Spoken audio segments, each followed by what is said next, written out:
Hartley welcome to DSP medias officer. Thank you Shiva. Thank you. అందరికీ నమస్తే, welcome to DSP medias. ఈరోజు మన స్టూడియోలో mid life hospital one of the founder Kumar sir గారు ఉన్నారు. Chest ఫిజిషియన్గా, పల్మనాలజిస్ట్గా కోల్బేట్లో సేవలు అందిస్తూ గోదావరి కని నుండి బెల్లంపల్లి వరకు ఎంతో సుపరిచితులైన కుమార్ సార్ గారిని వాళ్ళ స్టూడియోకు ఆహ్వానించాం. చాలా బిజీ ఉన్నప్పటికీ కూడా మా ఆహ్వానాన్ని మన్నించి ఈరోజు స్టూడియోకి వచ్చారు. వారికి వెల్కమ్ చెప్తాం. వెల్కమ్ సార్, థ్యాంక్ యూ, మీరు టైం వెచ్చించి చూసినందుకు. Thank you Shiva. సార్, ఏంటి సార్ మిడ్ లైఫ్ హాస్పిటల్ అనగానే సాధారణ పబ్లిక్ కి ఒకలాంటి భయం, అబ్బా మిడ్ లైఫ్ హాస్పిటల్ అని. ఏంటి సార్ ఆ భయం?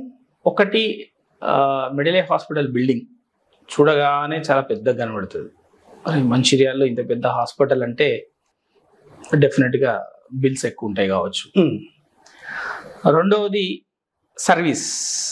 ఏమవుతుందంటే హైదరాబాద్లో అయ్యే సర్వీస్లో మన హాస్పిటల్లో 5% మాత్రమే. అంటే అక్కడ ₹1,00,000 బిల్ అయితే 20,000 మాత్రమే ఇక్కడ ఖర్చు అవుతుంది. సో ఇప్పుడు ఏమవుతుందంటే మంచిర్యాల ₹20,000. బికాస్ మంచిర్యాలలో వచ్చేసరికి ఏమవుతుందంటే వెంటిలేటర్, గుండెకు సంబంధించినవి కానీ, ఊపిరితిత్తులకు సంబంధించినవి కానీ, కిడ్నీకి సంబంధించినవి కానీ 10 ఏళ్ల కింద లేకుండే. అట్లాంటి సదుపాయాలు మన దగ్గర లేవు. సో ఇప్పుడు ఆ సదుపాయాలు వచ్చిన తర్వాత ఈ సదుపాయాలు ఉన్నాయి అని తెలియడానికి ప్రజలకు టైం పడుతుంది. సో వచ్చిన వాళ్ళు ఏమవుతుందంటే, అరే మేము ఒక సమస్యతో వచ్చినాం,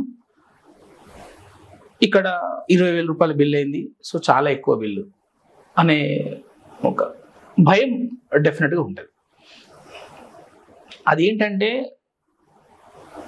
మెయిన్గా అక్కడ ఇచ్చే సర్వీస్, అంటే ఇప్పుడు నెంబర్ ఆఫ్ స్పెషాలిటీస్ ఉండి, నెంబర్ ఆఫ్ డాక్టర్స్ ఉండి, వాళ్ళు ఇచ్చే సర్వీస్ ఇచ్చేసరికి ఏమవుతుందంటే కాస్ట్ ఎక్కువవుతుంది. లైక్ ఇప్పుడు సే ఫర్ ఎగ్జాంపుల్ ఒక సూపర్ మార్కెట్ లేదు, ఎట్లా అంటే మొదటి రోజు మీ దగ్గరకు వచ్చిన పేషెంట్ వాళ్ళు చెప్తున్నది ఏంటంటే, అంటే నేను మీతో మాట్లాడడానికి బిఫోర్ మా టీం కొంత డిస్కస్ చేసిన పబ్లిక్ లో వేరే హాస్పిటల్ వాళ్ళకి వెళ్ళినప్పుడు మొదటి రోజు మిడ్ లైఫ్ హాస్పిటల్కి వచ్చి, రెండో రోజు మూడో రోజు వేరే హాస్పిటల్కి వెళ్ళి మా దగ్గర నుంచి లామా తీసుకునే చేసినప్పుడు, అరే అక్కడ గంతగలం అయిందనే ఫీజు ఫస్ట్ రోజుకి 20,000 30,000, ఫస్ట్ గంటకే 20,000 30,000.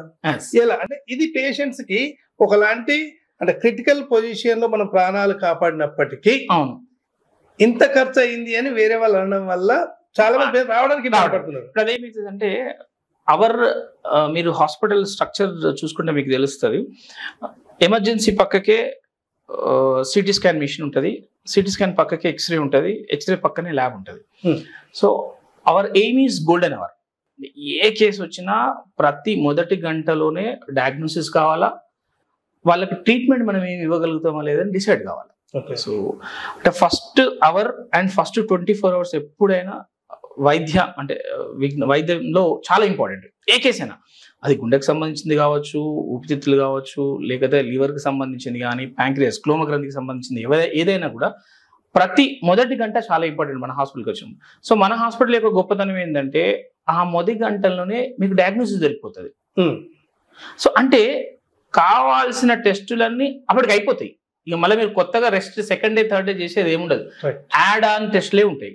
సో కాబట్టి అక్కడ ఏమవుతుంది, మీకు బల్క్ ఆఫ్ టెస్టులు ఫస్ట్ డే అయిపోయి డయాగ్నోసిస్ అయిపోయింది కాబట్టి ట్రీట్మెంట్ డిసైడ్ అయిపోతుంది.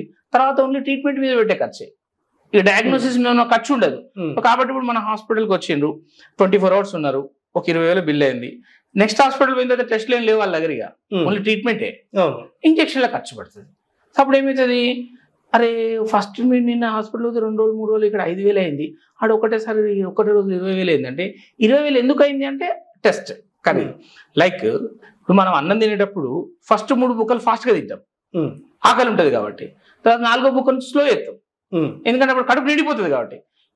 ఫస్ట్ 3 బుక్కలు 30 సెకండ్లు తింటే మిగతా ఒక్కొక్క బుక్కకు 10-15 సెకండ్లు పడతా ఉంటుంది. ఈ అవేర్నెస్ ఎంత మందికి కల్పించగలుగుతారు సార్? సో అది అంటే కొద్దిగా ఏమైందంటే బేసిక్గా హెల్త్ అనేది, అంటే ఇండియన్ కాంటినెంట్లో ఆరోగ్యం అనేది మనకు least important.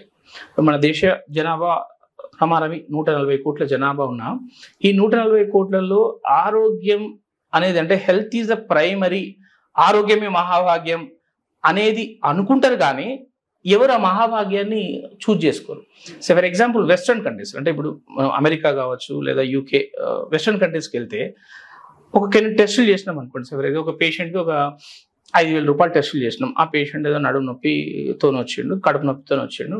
So doctor blood టెస్ట్లు అన్నీ చేసి అల్ట్రాసౌండ్ చేసి అంత మంచిది, నో ప్రాబ్లం, నీకేం ఇష్యూ లేదబ్బా అంటే ఇమీడియట్లీ వాళ్ళు డాక్టర్కి thank you doctor, I don't have any problem, I'm so happy, ప్రశాంతంగా ఇంటికి వెళ్ళిపోతా అని చెప్పేసి అవసరం మీద ఒక సీట్ డబ్బు ఇచ్చి వెళ్ళిపోతారు.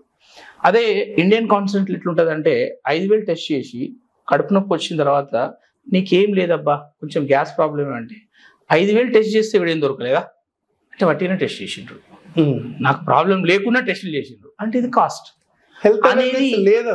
బేసిక్గా మన దగ్గర ఏమైందంటే హెల్త్ అవేర్నెస్, హెల్త్ ని లీస్ట్ ఇంపార్టెంట్. ఇప్పుడు ఒక నెలకు ఒక సంవత్సరంలో ప్రతి ఇంట్లో ఏదో ఒక పార్టీ జరుగుతుంటది, గృహప్రవేశం అనుకోవచ్చు, బర్త్డే అనుకోవచ్చు, ఏదో అనుకోవచ్చు. So we ready to spend, మనం అందరం ఒక 5,000 10,000 తాహతను బట్టి ₹1,00,000 ₹1,00,00,000 ఖర్చు పెట్టడానికి కూడా రెడీ ఉంటాం.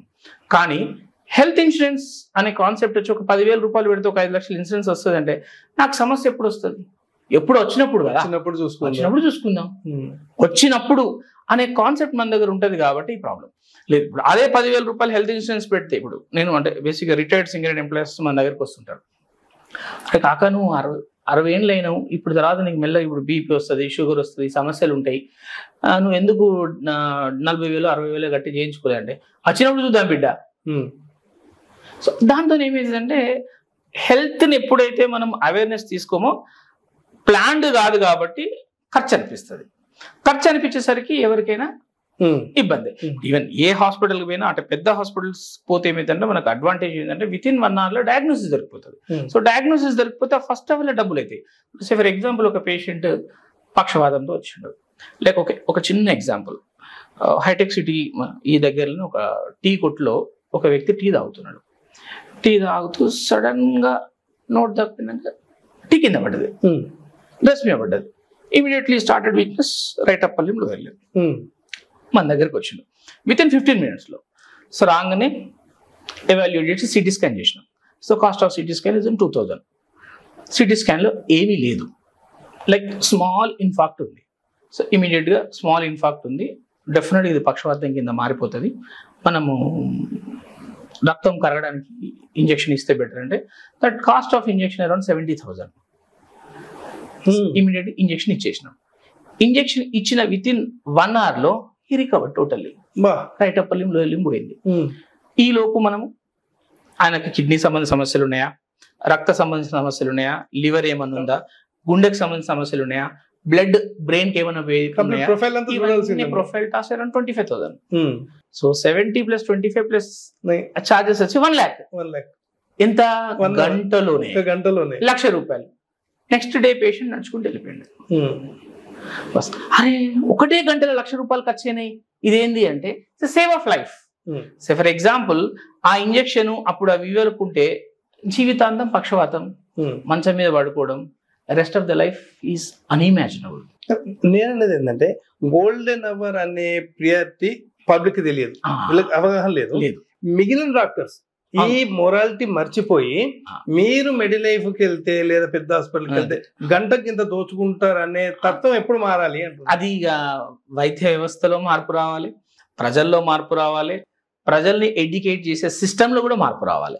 కానీ వస్తుంది, అందులో డౌట్ లేదు. ఎందుకంటే 10 సంవత్సరాల కింద మేము వచ్చినప్పుడు మెడ్ లైఫ్ మన హాస్పిటల్ ఓపెన్ చేసినప్పుడు డెత్ యాక్సెప్టెన్సీ ప్రాబ్లం ఉండే, అంటే ఒక మనిషి చచ్చిపోతే గొడవలు కోకొల్లాలు. ఎందుకంటే మాకు తెలిసినప్పుడు మన హాస్పిటల్ ఇక్కడ ఓపెన్ చేయడానికి మెయిన్ కారణం మా రిలేటివ్స్ చాలా మంది చనిపోయారు. సో అది కొంత ప్రాబ్లం ఉండే. సో ఇప్పుడు ఏ స్థితికి వచ్చిందంటే మెడ్ లైఫ్ హాస్పిటల్ డయాగ్నోజ్ చేసిన తర్వాత మేము రిఫర్ చేస్తున్నాము అని అంటే నో డౌట్ అబౌట్ ఇట్, చాలా సీరియస్ కేసు అయితేనే వీళ్ళు పంపిస్తున్నారు, లేకుంటే ఉంచుకునేటోళ్ళు ఇక మార్గ మధ్యలో ఎక్కడో చనిపోతారు అనే ప్రజల్లో మార్పు వచ్చింది. దాంతో ఏమైందంటే డాక్టర్ కూడా కాన్ఫిడెన్స్ పెరుగుతుంది. సో ఎప్పుడైతే అంటే ఏ హాస్పిటల్ అయినా, అంటే ఇట్స్ నాట్ ఏ హాస్పిటల్ అయినా, ఏ డాక్టర్ అయినా ఏ పేషెంట్ని చంపాలను లేదా నిర్లక్ష్యం వహించాలని ఉండదు. ఎందుకు అంటే రేపు మళ్ళీ నెక్స్ట్ అదే పేషెంట్ చూడాలి కదా. ఒక దుకాణానికి వచ్చిన ఒక వ్యక్తి ఓ వస్తువు కొనుక్కోవాలని వచ్చిండు, ఒకరితో మనం రూడ్గా మాట్లాడినాం, మన వ్యక్తిత్వం రూడ్ అయితే దుకాణం బంద్ అవుతుంది. అదే ప్రైవేట్ సెక్టర్ అంతా ఇట్టే ఉంటుంది సార్, ఓకే పర్లేదు. అందుకంటే ప్రైవేట్ హాస్పిటల్లో చనిపోయిండు అంటే నిర్లక్ష్యం అంటూ ఉండదు, డయాగ్నోసిస్ ఇక్కడ ప్రాబ్లం స్మాల్ ఎర్రర్స్, చిన్న ప్రాబ్లమ్స్, స్మాల్ ఎర్రర్స్ ఉంటాయి. బట్ మిస్టేక్, నిర్లక్ష్యం అనేది 99% ఉండదు. సో దీని వల్ల ఏమైతుంది అంటే ప్రజల్లో కొంత మార్పు, చైతన్యం రావాలి. బేసిక్ ఎడ్యుకేషన్ మీద, హెల్త్ మీద ట్రీట్మెంట్ రావాలి. అంటే 2 స్పెక్ట్రమ్స్ ఉంటాయి ఇందులో. ఒక స్పెక్ట్రమ్ ఏంటంటే ఎడ్యుకేట్ అయ్యి మంచిగా చేసి అనుకూలంగా ట్రీట్మెంట్ తీసుకునే వ్యక్తులు ఉన్నారు. కొంతమంది again Google search. For example headache అని వచ్చి మనం గూగుల్ సజెషన్ అనుకుందాం. మీరు హెడేక్, వాడు సింపుల్ హెడేక్ దగ్గర నుంచి మొదలు పెట్టి మీకు మెదడులో క్యాన్సర్ కూడా ఉండొచ్చు, జాగ్రత్త పడని అంటారు.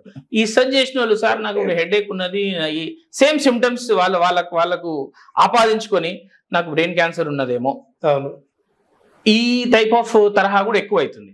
So education in a good way అయితే మాత్రం డెఫినెట్ గా ప్రజల్లో మార్పు వస్తుంది. ఇక ఇది నిరంతర ప్రక్రియ, ఒక రోజుతో ఆగే పని కాదు. అంటే కొన్ని ఎమర్జెన్సీ కేసెస్ అంటే మీరు అటెండెంట్ అంటే అవగాహన దాని గురించి మాట్లాడితే చాలా ఎమర్జెన్సీ కేసెస్లలో చేయాలి, బతుకుతాడు అనే తపన ఉంటది, చేస్తే ఇబ్బంది, వీళ్ళతో ఎట్లా మాట్లాడుతున్నారు అనే బాధ ఉండదు సార్. ఇట్లాంటి కేసెస్ ఎట్లా?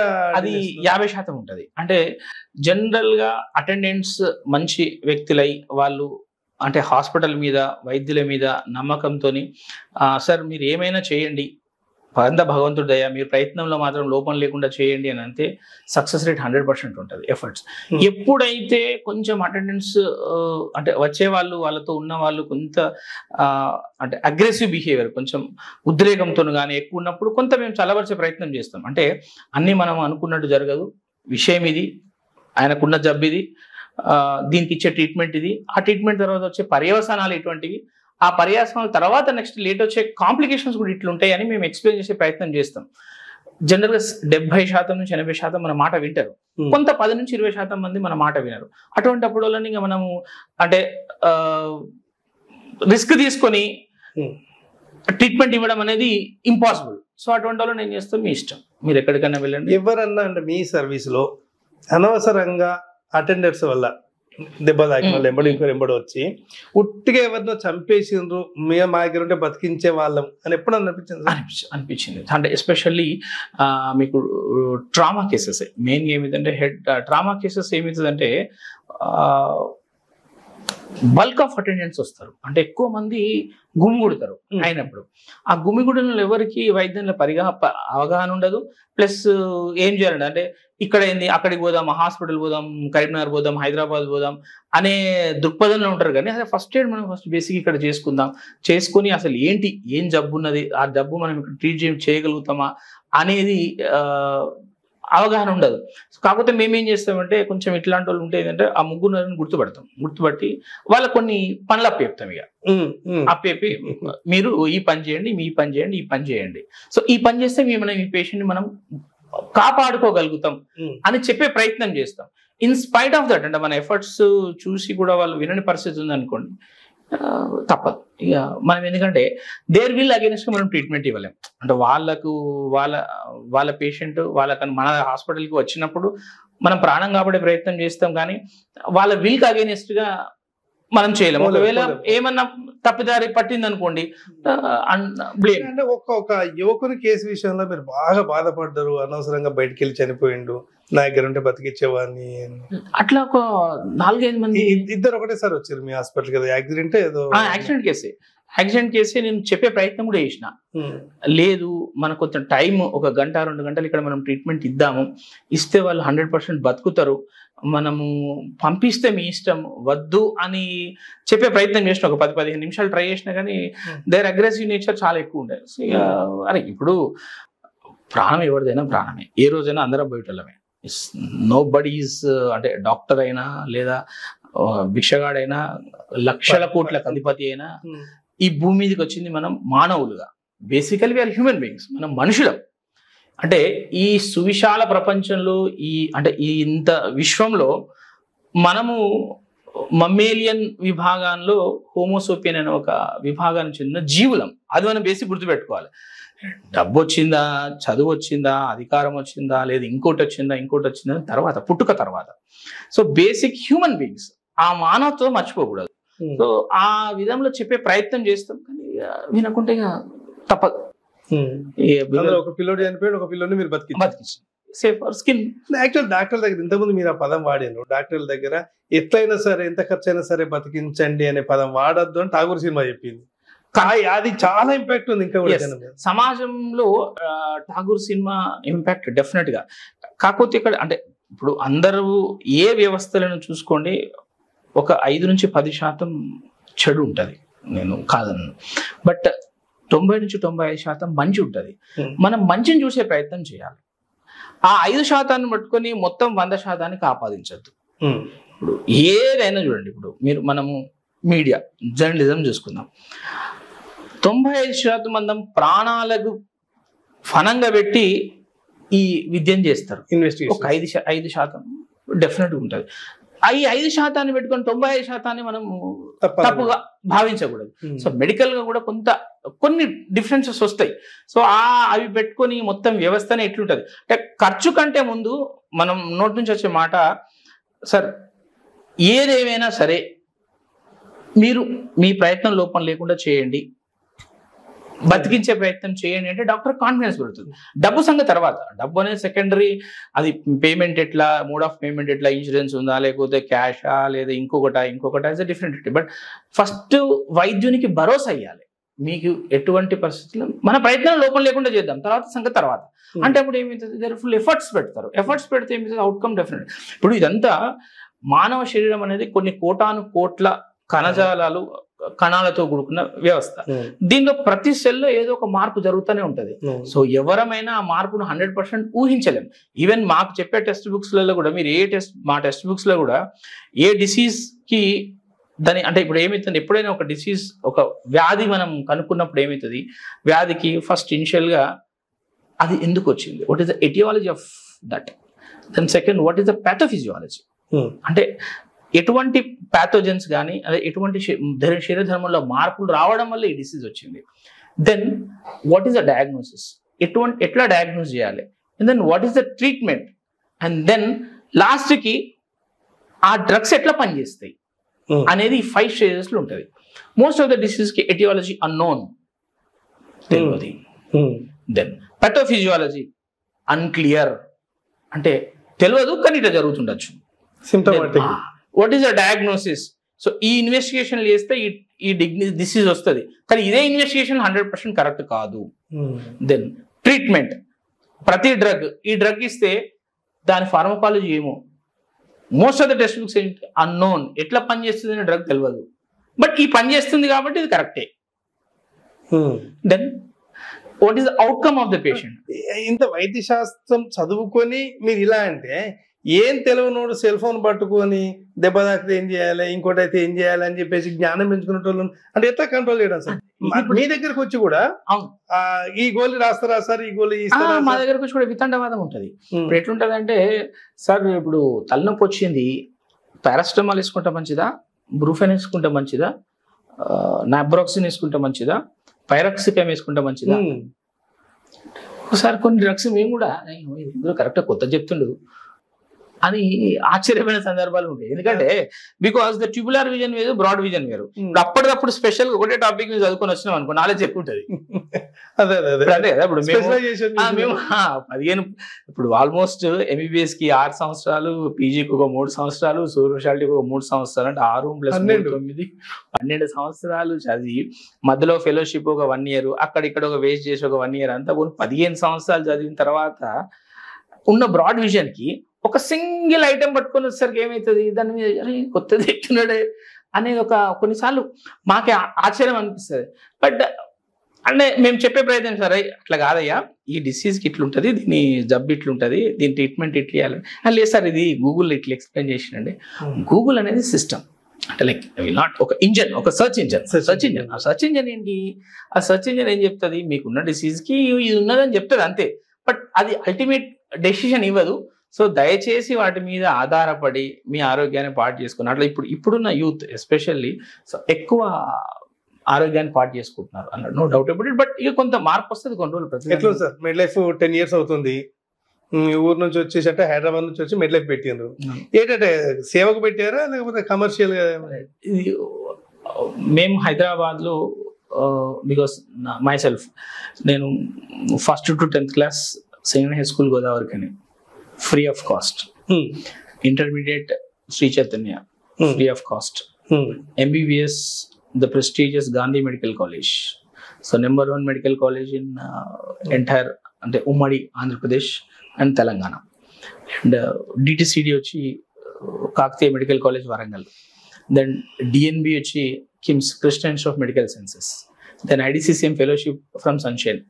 అంటే నేను 2000 నుంచి 2014 ఆఫ్ మై జర్నీ, ఈ 14 ఏళ్ళ నా MBBS diploma and DNB and IDCCM అంతా ఫ్రీ ఆఫ్ కాస్ట్. సో మేము ఎక్కడాను డబ్బులు పెట్టి చదువుకోలే. కాబట్టి హాస్పిటల్ పెట్టిన ఉద్దేశం కూడా మేము ఎట్లయితే కష్టపడి చదువుకుని వచ్చినామో అదే సేవ దృక్పథంతో కార్పొరేట్ స్థాయి వైద్యం మంచిర్యాలలో అందించాలి ఇట్ లో కాస్ట్. సో అన్న ఉద్దేశం కొద్దీ 2015లో ఈ హాస్పిటల్ స్టార్ట్ చేయడం జరిగింది. భగవంతుని దయతోని అదే సర్వీస్ ఈ 10 ఏళ్ళలో ఇస్తున్నాం. ఇంకా రాబోయే కాలంలో కూడా ఇంకా స్పెషాలిటీస్ యాడ్ చేస్తూ ఇంకా సేవల్ని పెంపొందిస్తాం. ఎక్కడైనా మెడికల్ క్యాంప్స్ పెట్టినప్పుడు చిన్న హాస్పిటల్ కూడా పెద్ద మెడికల్ క్యాంప్ పెడతారు, చిన్నదో పెద్ద పెడితే అక్కడ నుంచి పేషెంట్స్ డంప్ చేసుకుంటారు మామూలుగా లిస్ట్ ఇచ్చి నెంబర్ ఇచ్చి.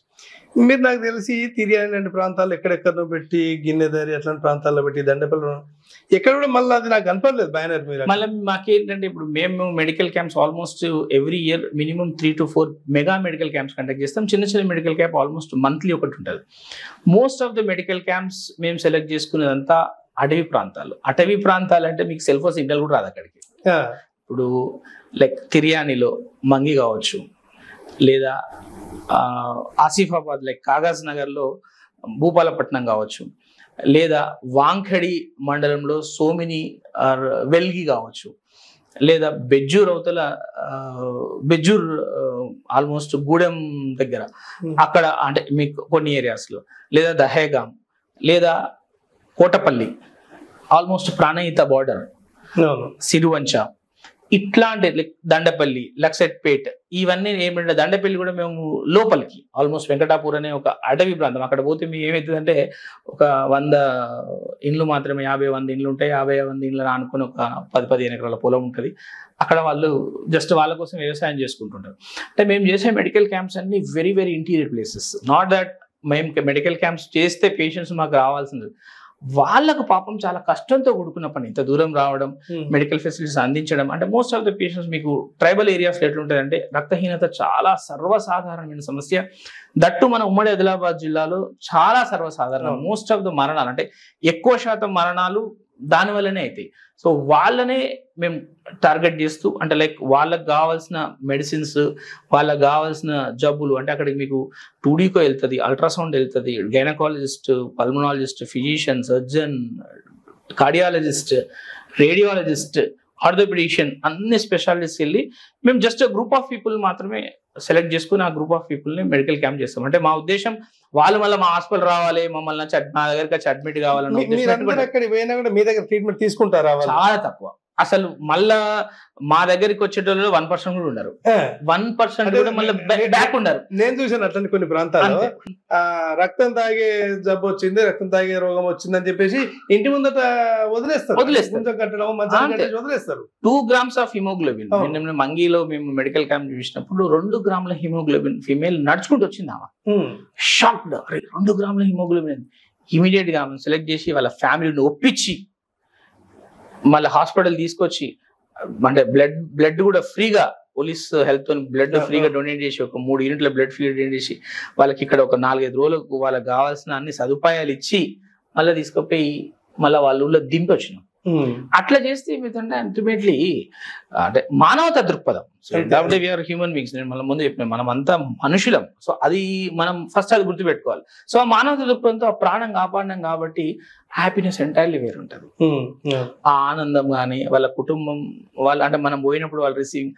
ఒకటి మేము దహేగాం దగ్గర ఒక మెడికల్ క్యాంప్ కండక్ట్ చేస్తే ఆ అమ్మాయికి అయోటా అంటే గుండె నుంచి రక్తాన్ని తీసుకుపోయే మేజర్ రక్తనాళంలో వాపు వచ్చింది. సో అది ఎట్లా అంటే ఆల్మోస్ట్ ఈస్ బల్జింగ్, బయటికి పల్స్ తెలుస్తా ఉంది. పొరపాటున గనక ఆ పిల్ల జస్ట్ ఒక చిన్న సూది పడ్డా ఇమీడియట్ గా ప్రాణం పోద్ది, బ్లడ్ డైరెక్ట్ గష్ కొడుతుంది.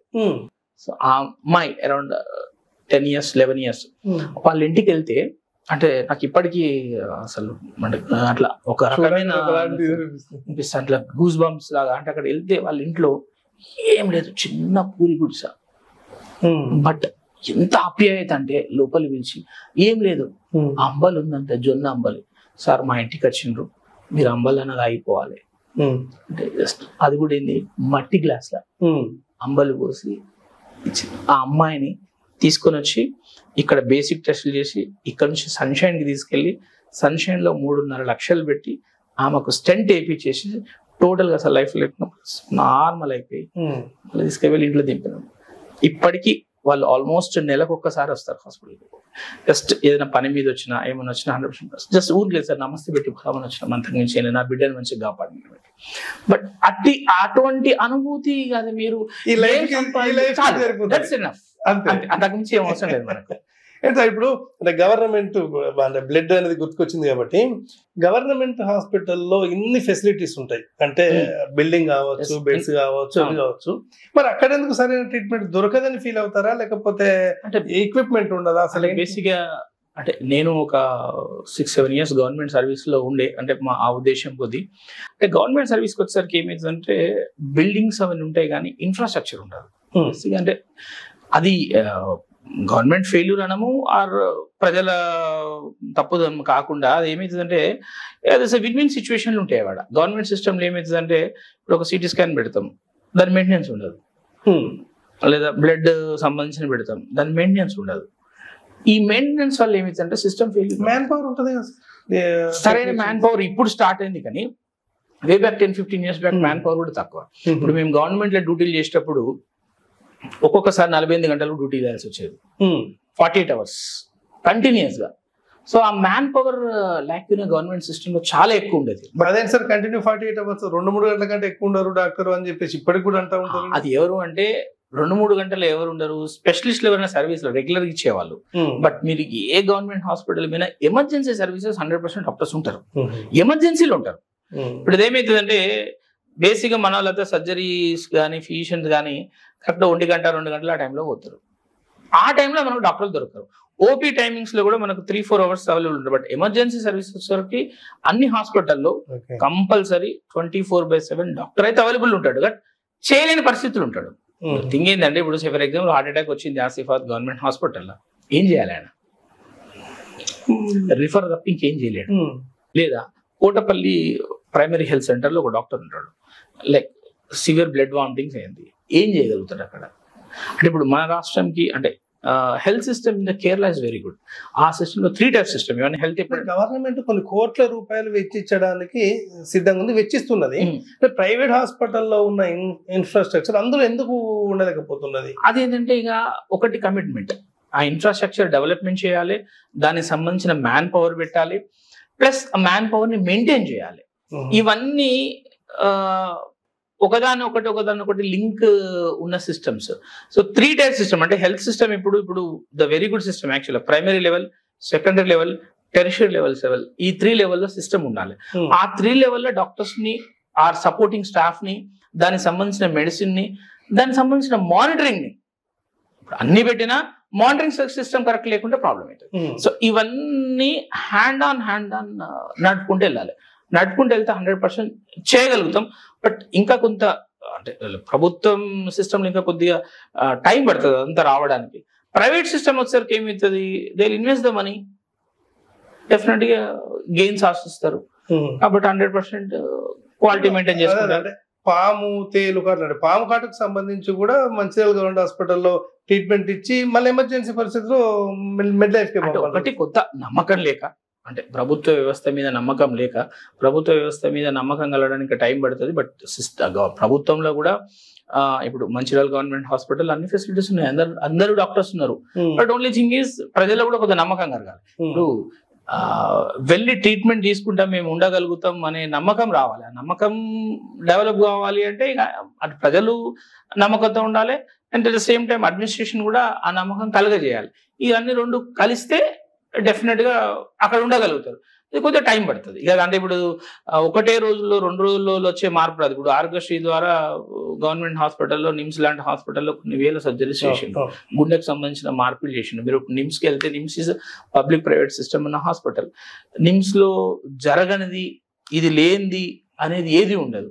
ఉస్మానియా, ఇప్పుడు మేము చదువుకున్న గాంధీ హాస్పిటల్, మేము ఎంబీబీఎస్ చేసిన గాంధీ హాస్పిటల్ అన్ని అవుతాయి. కోవిడ్ లో మీరు చూసిండ్రు, గాంధీ హాస్పిటల్ ఇచ్చిన సర్వీస్ ఏ హాస్పిటల్ సో కొన్ని వందల వేల ప్రాణాలను కాపాడింది గాంధీ హాస్పిటల్.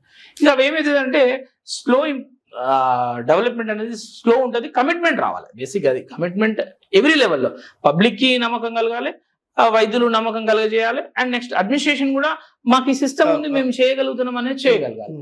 డెఫినెట్ గా ఇప్పుడు ఈ 2 నిమిషాల్లో కానీ ఒక 10 సార్లు అనుకున్నాం నమ్మకం అనే పదాన్ని. ఏ పేషెంట్ కూడా గవర్నమెంట్ హాస్పిటల్స్ అని వదిలేద్దాం, ఎలాగ అడిగి నమ్మకంగా ఓడు, సత్తమ బతుకుతున్న టైంలో అడిగి పోతాడు తప్ప నమ్మకంగా అయితే ఓడు, అది వదిలేద్దాం. అంటే మన మెంటల్ లైఫ్ లాంటి హాస్పిటల్ కానీ ఇంకో హాస్పిటల్ కానీ నమ్మకంగా పూర్తి స్థాయిలో నేను బాగుపడతాను నమ్మకంతో వస్తున్నాడు. అసలు జనరల్ ఏముంటదంటే మనీ. ఇప్పుడు అక్కడ ఏమవుతుంది, నేను డబ్బు పెడతా కాబట్టి, నేను పైసలు ఇస్తా కాబట్టి ఆ సర్వీస్ దొరుకుతుంది అనేది ఒకటి డెఫినెట్ గా ఉంటుంది ఎవరికైనా.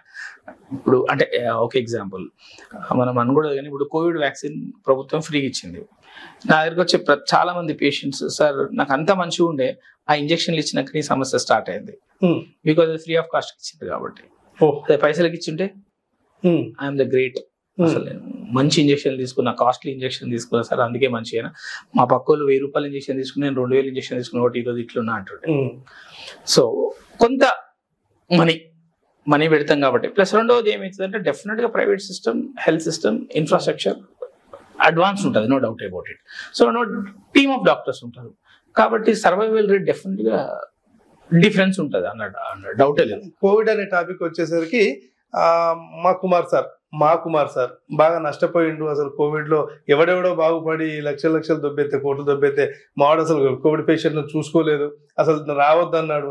అంత పెద్ద అంటే ఎందుకు ఫస్ట్ మిడిల్ లైఫ్ హాస్పిటల్ అంటే ఫస్ట్ వేవ్ లో ఏమైందంటే, మేము ప్రిపేర్ ఇన్ ద సెన్స్, అక్కడ ఏమవుతుంది, ప్రతి సపోర్ట్ సిస్టమ్ అంటే వార్డ్ బాయ్ కావచ్చు, నర్సింగ్ స్టాఫ్ కావచ్చు, లేదా సపోర్టివ్ రేడియాలజీ సపోర్టింగ్ స్టాఫ్ కావచ్చు, సిటీ స్కాన్ తీసే టెక్నీషియన్స్ కావచ్చు, నెక్స్ట్ హాస్పిటల్ అడ్మినిస్ట్రేషన్ కావచ్చు, డాక్టర్స్ కావచ్చు, ఈ 5 సిస్టమ్స్ అన్ని కొంచెం రెడీ ఉంటే డెఫినెట్ గా తీసుకునే వాళ్ళం. అండ్ ఆ ఫస్ట్ వేవ్ అందరికి భయంగా ఉండే ఏంటి అనేది. ఇప్పుడు మీరు ఇవన్నీ ఆలోచిస్తున్నారు కానీ, మంచిర్యాలలో ఒక హాస్పిటల్ రోడ్డు పక్క పొంటి రోడ్డు మీదనే బెడ్స్ వేసి ఏమి లేరు, స్టాఫ్ కూడా లేరు.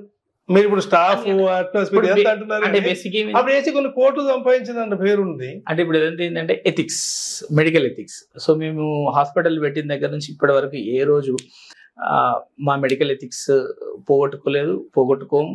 ఇంకా భవిష్యత్తులో కూడా అదే ఎథిక్స్ తో రన్ చేస్తాం. సో కాబట్టి ఎథికల్ గా హాస్పిటల్ రన్ చేయాలన్న ఉద్దేశం కొద్దిగా ఫస్ట్ వేవ్ తీసుకోలేదు, బట్ సెకండ్ వేవ్ లో డెఫినెట్ గా తీసుకున్నాం. ఇంకొకటి ఏమైందంటే, ఫస్ట్ వేవ్ లో I mean the government service. అప్పుడు గవర్నమెంట్ సర్వీస్ అంటే ఆల్మోస్ట్ నేను జస్ట్ డిటాచ్మెంట్ ఉంటేనే ఉండే. బట్ అప్పుడు మంచిర్యాలలో ఉన్న ఏకైక జస్టిఫికేషన్ నేనే గవర్నమెంట్ లో. ఉమ్మడి ఆదిలాబాద్ జిల్లాలో అంటే లైక్ మంచిర్యాల, ఆసిఫాబాద్ 2 జిల్లాలకు నేను ఒక్కనే. అప్పుడు ఆల్మోస్ట్ అందరు డాక్టర్స్ కరోనా అందరికి కొత్త జబ్బే, అందరు భయపడ్డారు నెక్స్ట్ ఎట్లా ఏం చేయాలని. అప్పుడున్న కలెక్టర్ గారి సహకారంతో భారతి మేడం, డాక్టర్ గారు మనం ఒక హాస్పిటల్ ఎస్టాబ్లిష్ చేయాలి, బెల్లంపల్లి సింగరేణి హాస్పిటల్ తీసుకున్నామంటే ఇద్దరం, అంటే Aravind sir isolation. So almost doctor Anil అని ఇప్పుడు నా ఈజ్ ఇన్ జైపూర్, మేము నలుగురం ఒక టీమ్ లాగా ఫామ్ అయ్యి ఇప్పుడున్న డిఎంఎన్ఏ షో కూడా అంటే కలిసి 150 బెడెడ్ హాస్పిటల్ని విత్ ఇన్ 1 month లో విత్ ఆక్సిజన్ సప్లైతో ఎస్టాబ్లిష్ చేసినాం. సో మీకు తెలంగాణలో టిమ్స్ తర్వాత పెద్ద హాస్పిటల్ అది, మీకు ప్రతి బెడ్కి హాస్పిటల్ ఉన్నది. ఆల్మోస్ట్ 15 వెంటిలేటర్స్ ఎస్టాబ్లిష్ చేసి ఆ first week I busy with that. బేసిక్గా అంతా దానిలో బాగా బిజీ ఉండే. సో కాబట్టి దీన్ని టోటల్ నెగ్లెక్ట్ చేసేసి I mean total in government setup. అంటే ఎట్లా అంటే, ఇక అప్పుడు మనం ప్రజల ప్రాణాలు కాపాడాలి, జిల్లా మొత్తం వెనక పోయింది, ఎవరైనా ఎవరి ప్రాణం కోసం వాళ్ళు ఆలోచిస్తున్నారు, ఏదో ఒక రోజు చచ్చిపోయేటోళ్ళమే. కరోనాలో చచ్చిపోయినాం అనుకో, లైక్ ఆర్మీ పీపుల్ లాగా యుద్ధంలో చచ్చిపోయినామైతే వీర సైనికుడు అవుతాం, అంతే పోతాం. సేమ్ బ్యాడ్లీ, చాలా సివియర్ గా బ్యాడ్లీ ఇన్ఫెక్ట్ అయినా ఆల్మోస్ట్ 15 రోజులు I was an oxygen therapy ఇంట్లో. అంటే పేషెంట్ ఎవరైనా ఆయాసం అని చెప్తే మనం ఓకే అంటే ఇప్పుడు పేషెంట్ లాగా ఫీల్ అయితే ఆయాసం గురించి తెలుస్తుంది. అప్పుడు అరే ఆయాసం అంటే నిజంగా ఇట్లుంటుందా అంటే బాత్రూమ్ వరకు వెళ్ళగలిగితే కూడా దమ్ వచ్చేది. సో ఆల్మోస్ట్ అట్లా 15 లంగ్స్ మీద ఎఫెక్ట్, టోటల్ లంగ్స్ మీద ఎఫెక్ట్. నేనే ఛాతీ డాక్టర్ని, నాకే అప్పుడు అదేమైతుంది అంటే రోజుకు దగ్గర 50 నుంచి 100 మందికి టెస్టులు చేయాల్సి వచ్చేది. అది అప్పుడు ఏంటంటే నోట్లో ఒకసారి ముక్కులో ఒకసారి స్టిక్ పెట్టి చేయాల్సి వస్తుంది. సో అప్పుడు ఏమవుతుంది, ఆర్టీపీసీఆర్ టెస్ట్ కి మేము స్వాబ్ తీసుకోవాలి. ఈచ్ పేషెంట్ మీరు నేను థ్రోట్ లో పెట్టినప్పుడు, నోస్ లో పెట్టినప్పుడు, పోస్టోఫారింక్స్ లో పెట్టినప్పుడు దగ్గడం తుమ్మడం జరుగుతుంది. So I'm protected with that. But ఒక 100 మంది కనీసం ఒకరు నా మీద 3 సార్లు ఉమ్మడం తుమ్మడం చేసేది. ఇక చూడండి how much viral burden I'm exposed. So డెఫినెట్గా ఇన్ఫెక్ట్ అయినా ఒక 15 రోజులు I was an self treatment. నా ట్రీట్మెంట్ అంటే నాకు భయం ఉండే, మళ్ళీ హైదరాబాద్ పోతే డెడ్ బాడీ వస్తుందో రాదా ఇంత పూసుకుని. ఇప్పుడు అక్కడ పరిస్థితి అప్పుడు ఏమున్నది, అది ఎవరు పట్టించుకునే పరిస్థితి లేరు. రెండవది అంత బర్నింగే, అంటే మనం మళ్ళీ తీసుకొచ్చి ఏముండదు, ఇవన్నీ ఏం లేవు. ఇక పోతే ఈయనే పోతాం, మనం ఏదో పుట్టిన గడ్డ మీద పోతాం బస్. అండ్ దట్టు ఏమవుతుంది, అరే కోవిడ్ లో ట్రీట్మెంట్ చేసి చచ్చిపోయింది అని చెప్తారు. అది జీవితకాలం నేను పోయిన నా ఆత్మ అయితే చూసుకుంటా ఉంటది అని చెప్పేసి నా ఉద్దేశం కొద్ది. కరోనా అనేది నిజంగా చాలా మందికి బంధాలు, మానవ సంబంధాలు అంటే పోయినాయి, తెంపింది అన్న డౌటే లేదు. మేము చూసినాం కదా లైవ్ గా. సో అప్పటిదాకా అన్నదమ్ములు, అక్క చెల్లెళ్ళు, తండ్రి కొడుకులు, తల్లి బిడ్డలు ఈ ఎఫెక్షన్ హయ్యెస్ట్ చూపించిన వాళ్ళు కరోనా రాగానే గప్చు. పేషెంట్ వస్తే కనీసం తిండి పెట్టేటోళ్ళు లేరు. మేము బెల్లంపల్లి అయితే టిఫిన్ డబ్బాలు ఇచ్చేటోళ్ళు లేరు, ఎవరు వచ్చి తీసుకొచ్చి ఇచ్చేటోళ్ళు లేరు. మేమే ఫుడ్ ప్రిపేర్ చేయాలా, మేమే ఈచ్ పేషెంట్ దగ్గరికి వెళ్ళి ఫుడ్ తినమని చేయాలి. ఇట్లా మంచిగా చాలా దగ్గర మందికి సార్ కోట్ల రూపాయలని ఏం చేయలేని పరిస్థితి, ప్రాణాలు కాపాడుకోవడానికి ఉండాలి ఆక్సిజన్తో. అట్లా ట్రీట్మెంట్ చేసి అంటే రియల్ గా అంటే రిలేషన్షిప్ అంత ఎస్టాబ్లిష్మెంట్ ఉంటుంది, అందరు అంత బంధాలు ఉంటుంది. కానీ నిజంగా ఇట్లాంటి జబ్బులు వస్తే మీకు 90% ఆ సంబంధాలు ఉన్నాయి. ఓ 10% డెఫినెట్ గా ఏదో కొంత చేస్తారు, కానీ 90% సెల్ఫ్. బికాస్ నేను బతకాలి కదా అల్టిమేట్. తర్వాత నా కొడుకు బతుకుతాడా, లేదా నా బిడ్డ బతుకుతుందా, లేదా నా భార్య బతుకుతుందా, నా పిల్లలు, నా తల్లిదండ్రులు అనే కాన్సెప్ట్ వస్తుంది. కానీ బేసిక్ సెల్ఫ్ అనేది చాలా క్రియేట్ అయింది. మేము చాలా మందిని చూసాం. అంటే ఒక సందర్భంలో ఒక అపార్ట్మెంట్ లో ఉండేటోళ్ళు కూడా ఒకరికి వచ్చింది ఇక్కడ నుంచి వెళ్ళగొట్టేయండి అని చెప్పి మిమ్మల్ని ప్రెషర్ చేసిందని కూడా విన్నాం. ఇప్పుడు అది ఏంటంటే అప్పటిదాకా వాళ్ళంతా మొత్తం కలిసికట్టుగా ఫంక్షన్లు చేసుకొని గెట్ టుగెదర్ అసలు గ్రేట్ సొసైటీ, అసలు ఇట్లా మంచి సంబంధాలు ఉన్న సొసైటీ అనేది ఒక్కరికి రాగానే మొత్తం అపార్ట్మెంట్ అంతా బాయ్ కట్. ఇక మళ్ళీ ఆ పేషెంటే ఉండద్దు అక్కడ. సో అంటే కంచెలు పెట్టుడు ఈ టైప్ ఆఫ్ సాంప్రదాయం కరోనా. అంటే కరోనా మనకు అన్ని నేర్పించింది, మంచి నేర్పించింది, చెడు కూడా నేర్పించింది. సో అంటే కొంతమంది పాపం రోడ్ల మీద వేటలకు, అంటే మీరు ఎస్పెషల్లీ అంటే అప్పుడు మీకు మంచి పాట కూడా వచ్చింది, సారు వదిలి పెడితే పోతా సారు అని ఒక మంచి పాట, పోతా సారు. అట్లా రోడ్ మీద పోతున్న వాళ్ళకు అంటే లైక్ ఎప్పుడైతే మైగ్రెంట్స్ కి లాక్డౌన్ ఎత్తేసిన తర్వాత వేటలకు ఫుడ్ పెట్టిన చాలా మంది ఉన్నారు రోడ్ మీద, చాలా మంది. అంటే నేను ఇప్పుడు బెల్లంపల్లి నుంచి మంచిర్యాల రావడానికి అంటే అప్పుడు హార్డ్లీ నాకు 10-15 మినిట్సే పట్టేది అంతే, బికాస్ రోడ్ క్లియర్ కదా.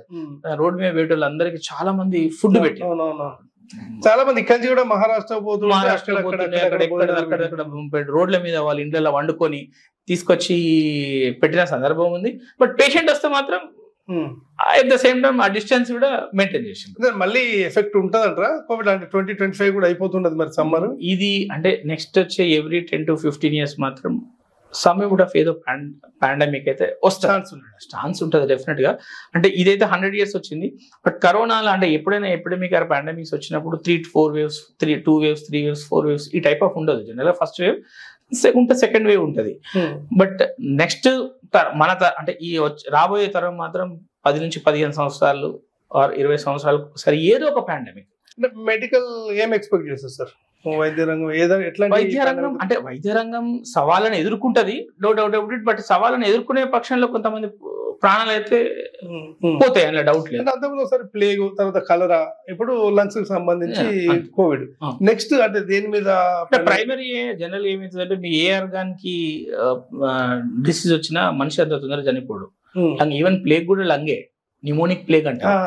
సో మామూలుగా దద్దులు వస్తే స్కిన్ ప్లేగ్ వస్తే మనిషి చచ్చిపోరు ఇంకా దద్దులతోనే. But pneumonic plague once it enter into the lung అయిపోయింది. ఎందుకంటే ఈ భూమి మీదకి మనం శ్వాస తీసుకుని వస్తాం, పోయేటప్పుడు శ్వాస వదిలేపోతాం.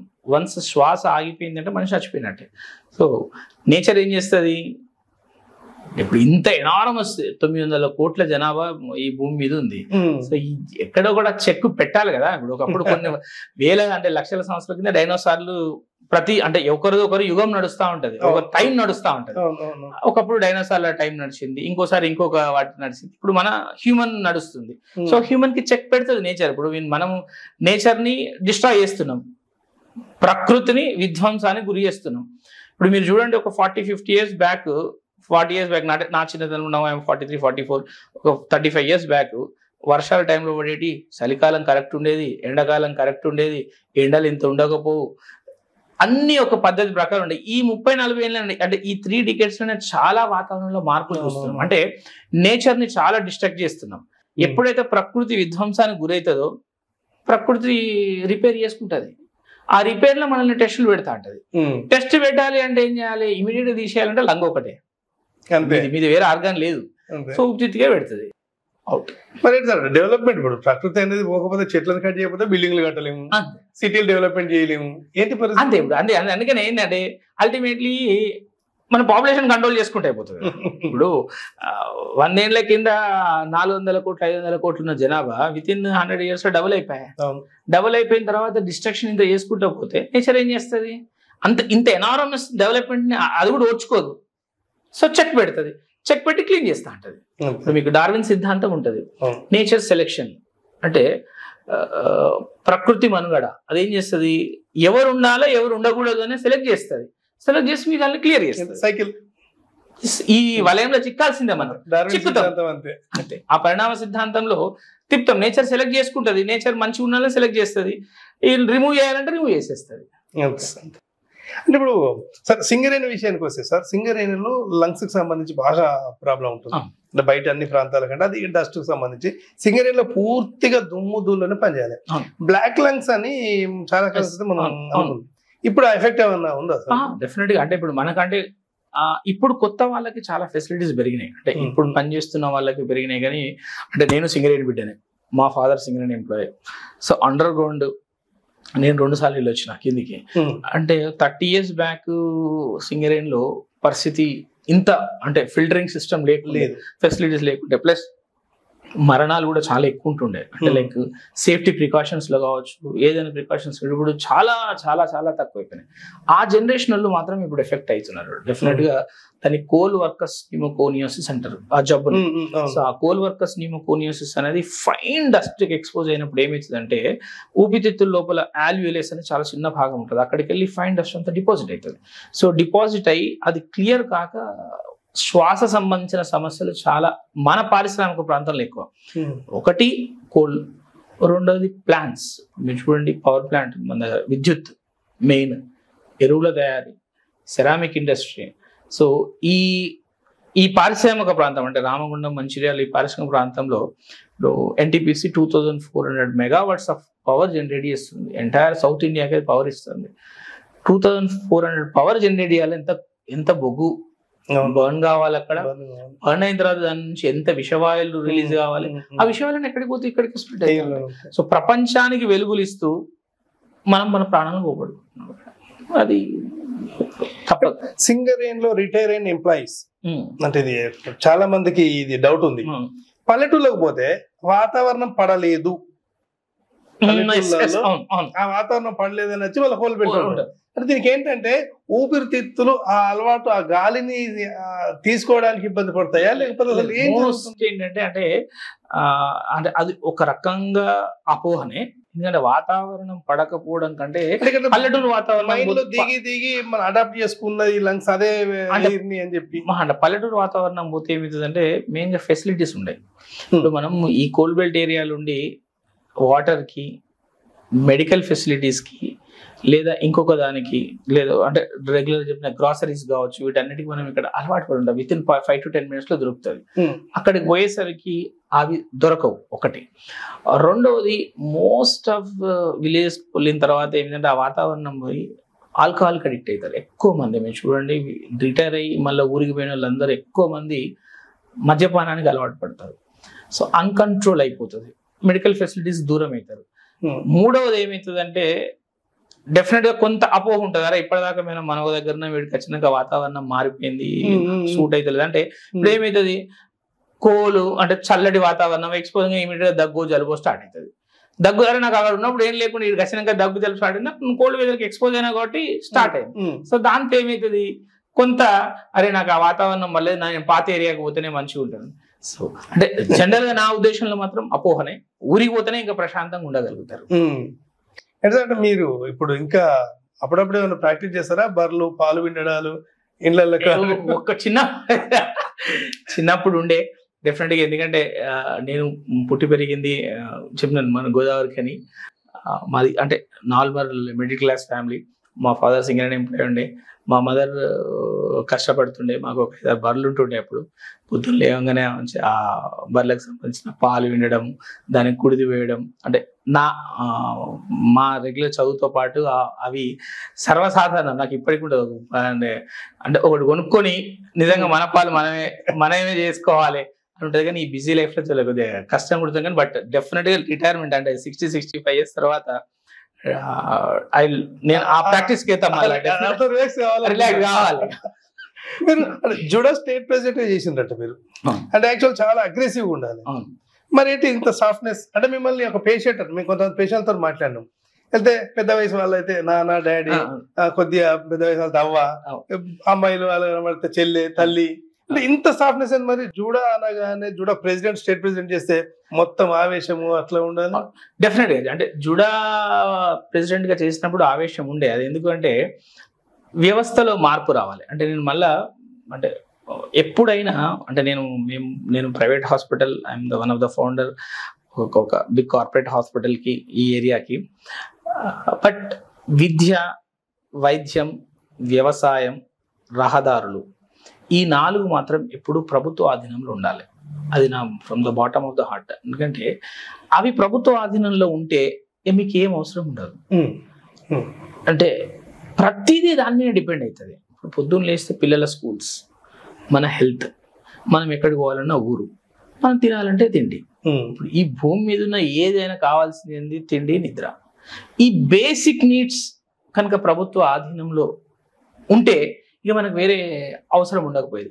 సో అప్పుడు యాజ్ ఎ జుడా ప్రెసిడెంట్గా నా ఉద్దేశం ఏంటంటే వైద్యం సామాన్య ప్రజలకు అందుబాటులో ఉండాలి. మీరు 2004 or 2005 ఆ టైంలో, అంటే 3 to 4 టైంలో చూస్తే యూజర్ ఛార్జెస్ ఉండేవి. అంటే మీరు ఓపీ టికెట్ ₹2, రక్త పరీక్ష చేసుకుంటే ₹2, ఎక్స్రే తీసుకుంటే ₹2, లేదా ఇంకొకటి ఏదైనా పరీక్ష చేసుకుంటే యూజర్ ఛార్జెస్ అనేటువంటి 2004 వరకు. So we went on first user charges మీద యాజ్ ఎ జుడా ప్రెసిడెంట్ గా ఫైట్ చేసింది. సో ఆ యూజర్ ఛార్జెస్ ఉంటే ఏమవుతుందంటే, ఇప్పుడు పొద్దున్న ఒక బిగ్ షాట్ అని చేసే వ్యక్తి ₹1 ఎవరో రోడ్డు మీద పోతుంటే యాక్సిడెంట్ చేసిండు, కింద పడ్డాడు, ఎవరో మానవతా దృక్పథంతో గవర్నమెంట్ హాస్పిటల్ తీసుకొచ్చినాక ఓపీ టికెట్ ఏం పైసలు పెట్టి పే చేస్తాడు, ఎక్స్రేలు ఏం చేసుకుంటాడు, మందులు ఏం పే చేసుకుంటాడు, వాటిలో ఏముంటాడు, ₹10-20 కూడా లేవు వాడి దగ్గర ఉండే కదా.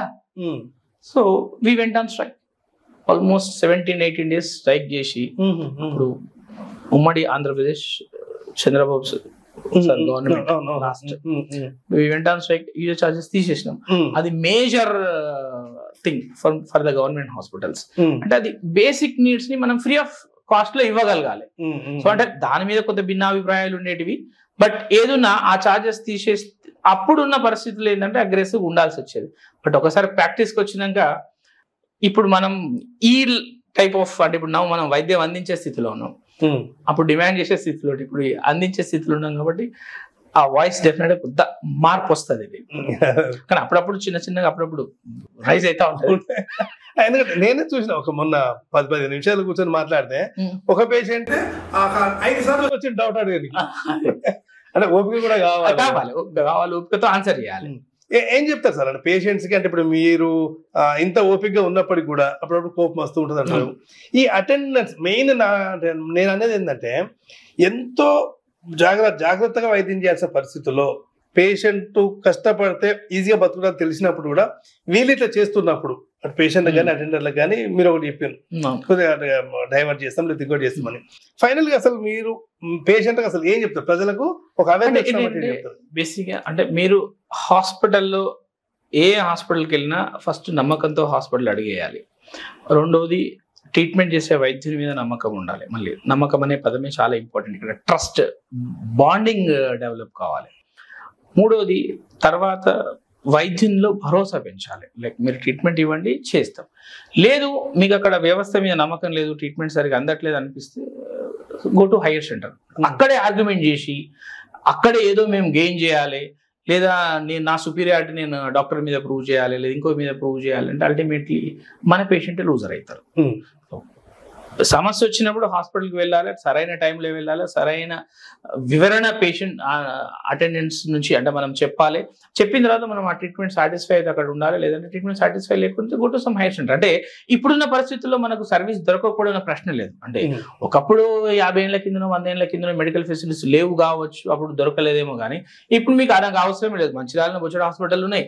లేదా రెండవది నెక్స్ట్ హైయర్ సెంటర్కి వెళ్ళాలి. కానీ ఉన్న దగ్గరనే విషయాన్ని ఇంకా ఎక్కువ కాంప్లికేట్ చేసుకొని మనం చేసుకోకపోవడం మంచిది నా ఉద్దేశం. సార్ అంటే ఇప్పుడు కోల్డ్ బెల్ట్ ప్రధానంగా సీజనల్ డిసీజెస్ ఎట్లుంటాయి సార్? ఇప్పుడు సమ్మర్ నడుస్తున్నది, నెక్స్ట్ రైనీ, ఇప్పుడంతా సీజనల్ డిసీజెస్ అంటారు కదా, ఎలా ఉంటాయి? మన కోల్డ్ బెల్ట్ జీవ వైవిధ్యంలో చాలా విచిత్రమైన ప్రాంతం. మీరు చూడండి, ఎండాకాలం ఆల్మోస్ట్ మన దగ్గర 50 డిగ్రీ సెంటీగ్రేడ్ దాకా పోతుంది. హైయెస్ట్ ఆదిలాబాద్ ఆర్ రామగుండం రెండే ఉంటాయి టెంపరేచర్స్, భద్రాచలం తర్వాత. భద్రాచలం కూడా మనదే కోల్డ్ బెల్ట్. సో అంటే మన కోల్డ్ బెల్ట్ ఏరియాలో టెంపరేచర్స్ అంతే ఎక్స్ట్రీమ్ ఉంటాయి. ఈవెన్ చలికాలం కూడా అంతే ఎక్స్ట్రీమ్ ఉంటుంది. ఆల్మోస్ట్ 6-7 డిగ్రీ సెంటీగ్రేడ్ పడిపోయే అవకాశం ఉంటుంది. ఈవెన్ వర్షాలు కూడా మన ప్రాంతంలో ఎక్కువ. మీరు మునిగిపోయేదంతా మంచిర్యాల, భద్రాచలం, గోదావరి బెల్టే మీకు ఎప్పుడు మునిగిపోతుంటది. ఊళ్ళలో మునిగిపోవడం, పంటలు మునిగిపోవడం ఉంటుంది కల్చర్. కానీ మిగతా ఇక్కడ హైదరాబాద్ చుట్టుపక్కలనో లేక అంటే హైదరాబాద్ సిటీ తప్ప మిగతా ఎక్కడ మనం మునిగిపోయిన సందర్భాలు ఉంటాయి. అంటే 3 వాతావరణాలు మన దగ్గర డిఫరెంట్ గా అంటే బిహేవ్ చేస్తాయి. కాబట్టి అంటే ఎండాకాలం ఎస్పెషల్లీ ఏంటంటే ప్రెగ్నెన్సీ అంటే గర్భంతో ఉన్న వాళ్ళు, వృద్ధులు, షుగర్, బీపీ, గుండె సంబంధించిన సమస్యలు ఉన్న వాళ్ళు సాధ్యమైనంత వరకు ఎండవేడికి వెళ్ళకపోవడం. ఒకవేళ వెళ్ళినా తగినంత జాగ్రత్తలు తీసుకోవడం. లైక్ గొడుగు పట్టుకోవడం చాలా చిన్న సమస్య. ఒకప్పుడు మనము ఇప్పుడు గొడుగు పట్టుకోవడం పెద్ద నామోషి ఫీల్ అవుతుంది. కానీ మీకు ముసలు అది ఏ టైం అయినా సరే, ఎండాకాలమైనా వర్షాకాలమైనా ఛత్రి అయితే ఉంటుంది. ఛత్రి పట్టుకునే బయటకు పోదు. అని ఏం లేదు, ఎండాకాలం ఎందుకు ఛత్రి అంటే ఎండకు ఎండ ఛత్రి, వర్షాకాలం వర్షం ఛత్రి. అట్లా లైక్ అంటే గొడుగు కప్పుకోవడం, ఎక్కువ వాటర్, మంచి వాటర్. ఇప్పుడు మనం ఇంట్లోకి వెళ్ళి వాటర్ బాటిల్ తీసుకోవడం నామోషి ఫీల్ అవుతాం. బయట కొనుక్కొని 20 రూపాయలు బాటిల్ కొనుక్కుంటే అయిపోతుంది, ఇంట్లోకి ఏం పట్టుకపోతాం, మనం పోయినప్పుడు ఉండకపోవచ్చు. సో తగినంతగా నీరు తీసుకోవడం, నెక్స్ట్ కొబ్బరి బొండాలు కావచ్చు, జ్యూసులు కావచ్చు, ఇట్లాంటి ఎక్కువ పరిణామాలు తీసుకోవడం. ప్లస్ తీసుకునేటప్పుడు జాగ్రత్తలు ఏంటంటే ఐస్, బేసిక్గా వాళ్ళ ఐస్ దేంతో తయారు చేసిన తెలియదు, ఐస్ లేకుండా తీసుకోవడం. వాటర్ కంటెంట్ ఎక్కువ ఉంటుంటే ఎండను కాపాడుకోవచ్చు. చలి కూడా అదే పరిస్థితి. సో చలి కూడా సేమ్ ఈ వల్నరబుల్ పాపులేషన్, బేసిక్ ఏంటి, పిల్లలు, గర్భిణీ స్త్రీలు, వృద్ధాప్యం ఉన్నవాళ్ళు, ఇతరత్ర జబ్బులు ఉన్నవాళ్ళు, లైక్ గుండె జబ్బులు, బీపీ, షుగర్ ఉన్న వాళ్ళకే ప్రాబ్లమ్స్ ఎక్కువ. సో చలికాలం కూడా డూ ప్రికాషన్స్ తీసుకోవాలి. వర్షాకాలం కూడా అంతే ఆల్మోస్ట్. ఇక్కడ ఏంటంటే సీజనల్ డిసీజెస్ చాలా ఎక్కువ మన ఏరియాలో. మీకు డెంగ్యూ, మలేరియా లాంటి ఫీవర్స్ చాలా ఎక్కువ. ఆదిలాబాద్ జిల్లాలో మలేరియా హైయెస్ట్ కంటెంట్ ఉంటుంది. అండ్ హిమోగ్లోబినోపతీస్ లైక్ ఇప్పుడు థలసీమియా, సికిల్ సెల్ అనీమియా లాంటి జబ్బులు మన గోదావరి బెల్ట్ ఎస్పెషల్లీ మన పారిశ్రామిక ప్రాంతాల్లో చాలా ఎక్కువ. సో వీటన్నిటి కొంచెం అవేర్నెస్, మనం సెల్ఫ్ అవేర్నెస్ చేసుకోవడమే ఉత్తమం. మిడ్ లైఫ్ హాస్పిటల్లో అంటే దాదాపు మంచి కేసు ట్రీట్ చేసినాం, అద్భుతమైన ప్రతిభ సంపాదించినాం అని ఇప్పటివరకు నేను చూడలేదు పేపర్లో. అంటే మీరు యాడ్స్ ఇచ్చుకోరు, పేపర్ చేసుకోరు. అంతే. మా కోసం చివరగా చెప్పండి, మీరు మంచిగా గర్వపడ్డ ట్రీట్మెంట్ చేసిన సందర్భం ఏది? సో అంటే అంటే శ్రీనివాస్ అన్న రమేష్ అన్న ఒక పేషెంట్ ఉండే ఆక్సిజన్ కరోనా బిఫోర్ 20, 25, 30 అండ్ వాళ్ళ ఇంట్లో గ్యాస్ సిలిండర్లు తీసుకుపోయి ఉండే. రోజుకు ఒక 10 సిలిండర్లు పైకి ఎక్కించేవాళ్ళు. దానికోసం ఒక చైన్ సిస్టమ్ కూడా తయారు చేసాం. అప్పుడు మనం మాట్లాడుకున్నాం ఆ విషయం. అట్లాంటిగా అంటే అదొకటి. ప్లస్ ఇక్కడ చాలా స్పెసిఫిక్ గా చాలా జాబ్ సాటిస్ఫాక్షన్, చాలా సంతోషపడడం, గర్వంగా ఫీల్ అయిన మనకే చెప్పండి. అంటే ఒకటి అంటే చాలా చిన్న కేసు అది. చెన్నూరు నుంచి ఒక పాప 14 years అమ్మాయి తల్లిదండ్రులు చనిపోయినారు. ఒక వాళ్ళ నానమ్మ పెంచుతుంది. ప్లేట్లెట్స్ 14,000 వచ్చింది మన దగ్గర. So almost BP 80/50 going to be die. తీసుకొచ్చి హాస్పిటల్ ముందే ఇచ్చినంతే వాళ్ళు. సార్ మీరు ఏదో చేసి బతికిండ్రు, వాళ్ళ దగ్గర రూపాయి లేదు.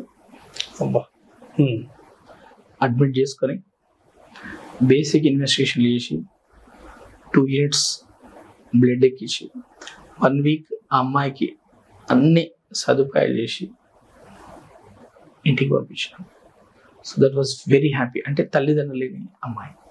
ఇంకొక అమ్మాయి రెబ్బెన మండలం వెంకటేశ్వర స్వామి టెంపుల్ ఉంటుంది, గంగపూరి దగ్గర ఒక ఊర్లో. సేమ్ మదర్ చనిపోతుంది, ఫాదర్ పాయిజనింగ్ తో చనిపోతాడు. స్నేక్ బైట్, బాత్రూమ్ కానీ వెళ్తుంది అమ్మాయి. బయట ఎక్కడో లోకల్ హాస్పిటల్లో ట్రీట్మెంట్ జరుగుతుంది. 3 రోజుల తర్వాత almost full blown cellulitis, going to be die. ఆ అమ్మాయి 1 week వాళ్ళు చాలా నమ్మకంగా, సార్ చనిపోతుంది మాకు కూడా తెలుసు సార్, చనిపోతే చనిపోయింది, తల్లిదండ్రులు లేరు. నానమ్మ సేమ్ చనిపోతే చనిపోయింది సార్, ట్రీట్మెంట్ అయితే అయింది, భూమి మీద ఉంటే బతుకుతుంది లేకుండా పోతుంది. అడ్మిట్ చేసుకుని ఒక సేమ్ 5 days రిగరస్గా మంచి ట్రీట్మెంట్ ఇస్తే ఇప్పుడు అమ్మాయి డిగ్రీ చేస్తుంది. సో ఇట్లాంటి ఒక 3-4 బట్ ఈ ఏరియాకి అరే మనం మన ఏరియాకి వచ్చి ఏం లోనుల ప్రాణాలు కాపాడినాం, హ్యాపీ. ఈ జీవితం సార్థకమైంది, అంతకన్నా ఎక్కువ కావాల్సిన అవసరం లేదు. అంటే వాళ్ళు వచ్చినప్పుడు వాళ్ళ హ్యాపీనెస్ చూస్తుంటారు. అమ్మాయి ఇప్పటికీ వస్తుంటుంది, కాలేజ్ వరంగల్ ఎక్కడ చేస్తుంది, వచ్చినప్పుడు కంపల్సరీ ఇక్కడికి వచ్చి మన హాస్పిటల్ కలిసి వెళ్ళిపోతుంది. ఒకసారి సార్ మీ వాళ్ళు ఉన్నాను సార్ అని చదువుతుంది అమ్మాయి. ఇప్పుడు కొంచెం డిగ్రీ నెక్స్ట్ పీజీ కానీ ట్రై అవుతుంది అనుకుంటే. సో ఇట్లాంటివి చాలా హ్యాపీనెస్ అనిపిస్తుంది. అండ్ నెక్స్ట్ కరోనాలో అయితే డెఫినెట్గా కొన్ని 100 ప్రాణాలు కాపాడినాం. ఆల్మోస్ట్ అందరు చనిపోయి, అంటే ఎవరు అటెండెన్స్ కూడా లేకుండా అంటే హాస్పిటల్లో పడేసి మళ్ళీ పోయేటప్పుడు సంచులు పట్టుకొని ఆలదాలు ఇంటికి పోయి అప్పుడు అటెండెన్స్ వచ్చి నమస్తే సార్. అవి మాత్రం అంటే ఎనలేని ఆనందాన్ని ప్రొఫెషనల్గా మాత్రం అంటే వృత్తిపరంగా ఎస్ నేను చదువుకున్న దానికి నేను న్యాయం చేయగలిగాను. ఇంకా ఎక్కువ సాటిస్ఫాక్షన్ నా లైఫ్లో మా అమ్మతోనే. మా మదర్ వేములవాడకు పోయింది. మా మదర్ ఫాదర్ ఇద్దరు అన్ఎడ్యుకేటెడ్. ఆ వేముల వాళ్ళ గుండం స్నానం చేసింది, పైకి ఎక్కింది, సడన్గా పక్షవాతం వచ్చింది, అక్కడే పడిపోయింది. మా ఫాదర్ ఫోన్ చేసి చనిపోయింది కావచ్చు, ఉలుకుతలేదు పలుకుతలేదు అని.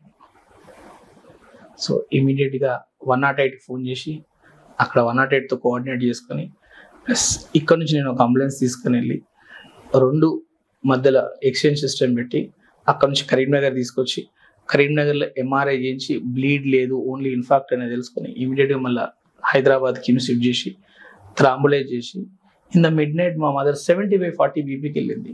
ఇంకా అందరు సార్ 70/40 లార్జ్ ఇన్ఫాక్ట్ చనిపోతుంది సార్ అంటే లేదు 100% బతుకుతుంది. నేను ఆర్టీరియల్ లైన్ అంటే గుండె సంబంధించి అన్ని విజల్స్ వేసి 3 days తర్వాత మా మదర్ లేచి నడిచి వచ్చింది. మీరే చేసిందా? మొత్తం నేనే వేసుకున్నా మా అమ్మకి.